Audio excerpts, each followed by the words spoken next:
Merhabalar.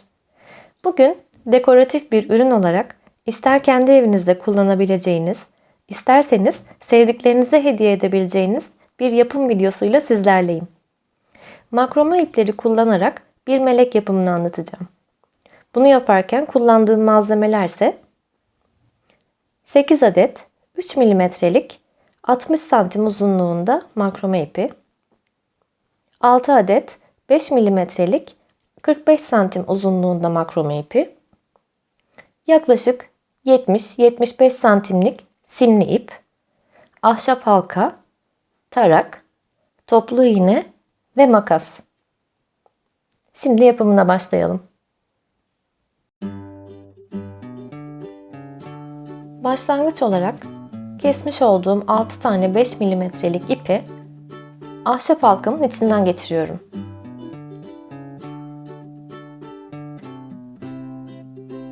İplerin boylarını iki taraftan eşitliyorum ve birbirinin üzerine çıkmasına engel alıyorum.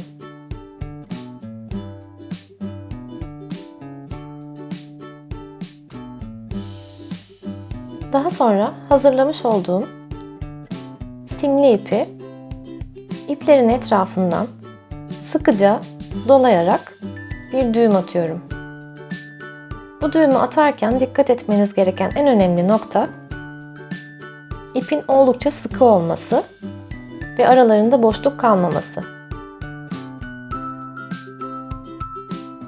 Bu düğümü atarken fark ettiyseniz ipin bir ucunu yukarıda bırakarak sarmaya başladım.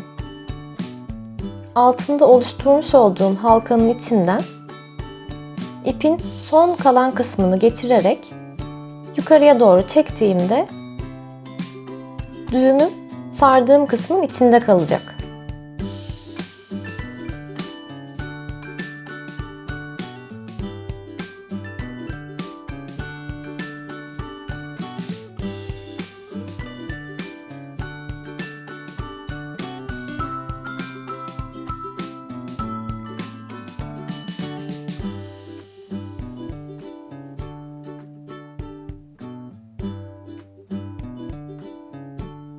Arada kalan boşlukları aşağıdan bu şekilde yukarı doğru ittirerek sıkıştırabilirsiniz.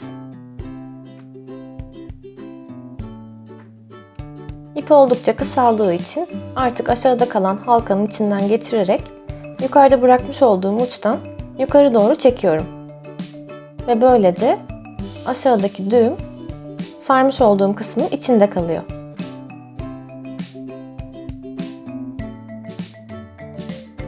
Bu kısmı yaparken dikkatli olmanızda fayda var. Çünkü benim başıma birkaç defa küçük kazalar gelmişti. Biraz fazla sert çektiğim için düğüm bu sefer yukarıdan çıktı. Buna engel olmak için kontrollü bir şekilde çekmenizde fayda var. Ve kalan uçlarını makas yardımıyla en dip kısımlarından kesiyorum. Böylece düğüm tamamen sardığım kısmın içinde gizli olarak kalmış oluyor.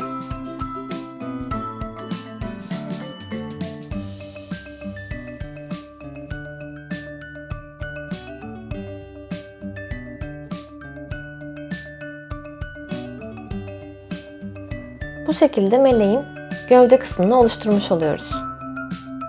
Ardından 8 adet kesmiş olduğum 60 santimlik ipleri halkanın yanlarına geçirmeye başlıyorum. Bunlar da meleğin kanatları olacak.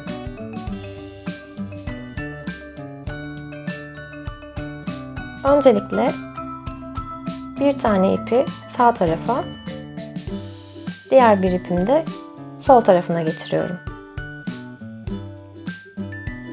Bu iki tane ip kanatların ana gövdesini oluşturacak.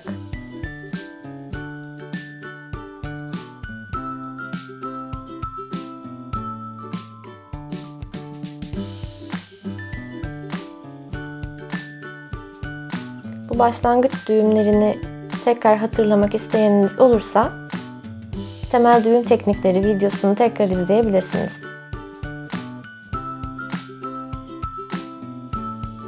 Bir diğer ipimi alarak ayırmış olduğum üstte kalan ipin üzerine düğüm atıyorum. Fakat gördüğünüz gibi düğümü atarken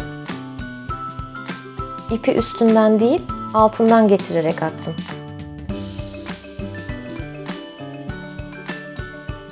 Bununla ilgili farkı da yine temel düğüm teknikleri videosunda bulabilirsiniz.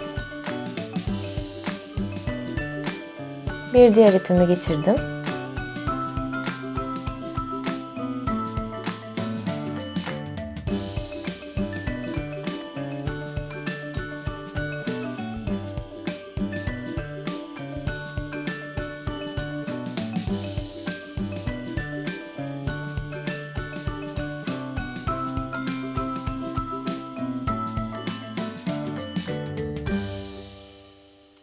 Ve son ipimi geçiriyorum.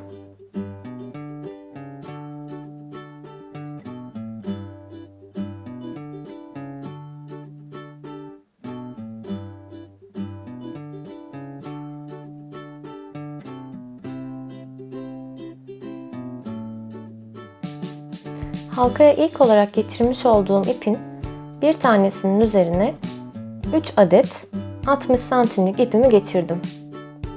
Daha sonra aşağıya ayırmış olduğum diğer ipin üzerine bunu referans ip olarak kabul ederek diğer ipleri sarma düğüm tekniği uyguluyorum. Sarma düğüm tekniğinde de her ipi sırasıyla ikişer defa düğüm atarak sırayı ilerletiyorum.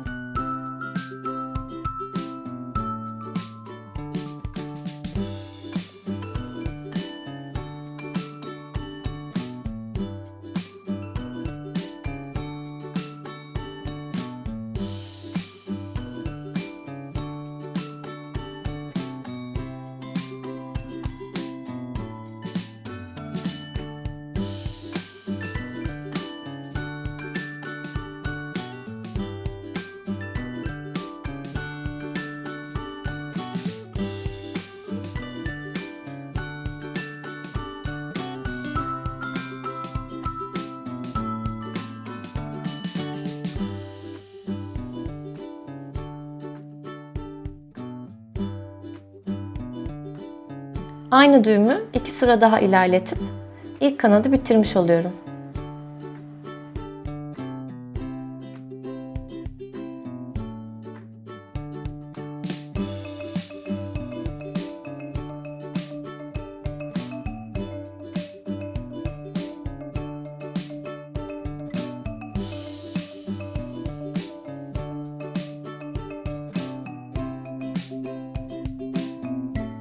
Sağ tarafa geçtiğimde de sol tarafta uygulamış olduğum düğümlerin aynısını uyguluyorum.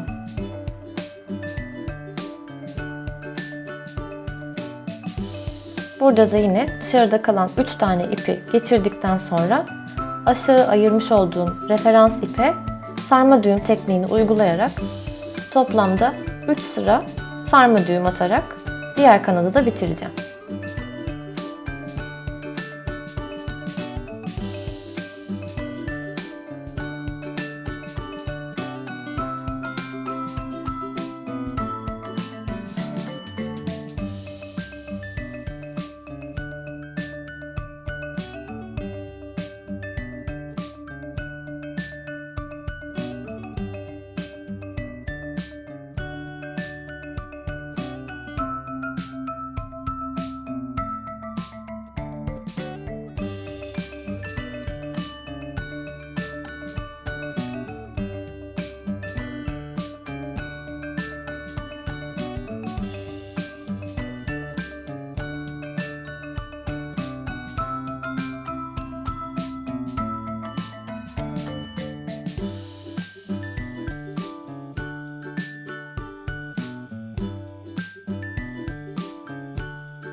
Düğüm işlemlerimiz burada bitiyor. Bundan sonrası biraz daha meşakkatli. Elimize tarağı alıyoruz ve kalan tüm iplerimizi en uçlarından başlayarak yavaş yavaş tarayarak açıyoruz.